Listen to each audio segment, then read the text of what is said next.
9 মানে হচ্ছে সাহসী, খুব ডানপিটে হয়। কেন বলো তো? আসলে মঙ্গল গ্রহ দ্বারাই নিয়ন্ত্রিত হয়। আর মঙ্গল হচ্ছে রবি মানে রাজা, এর সেনাপতি। আর সেনাপতি কি করবে? সে তো সবসময় যুদ্ধ করবে, তাই না? তাই খুব মারধর করতে খুব ভালোবাসে।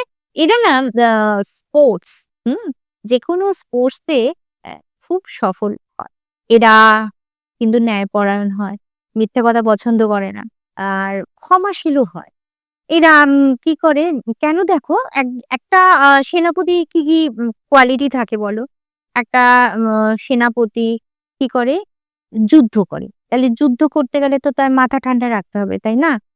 এবং ধরো আ যে আরকি হেরে গেল, সঙ্গে কি তার গলা কেটে উড়িয়ে দেবে? না। সে যদি ক্ষমা চায়, তাহলে তাকে ক্ষমা করবে এবং সেখানটায় দেখবে যে সঠিক কথা বলছে কিনা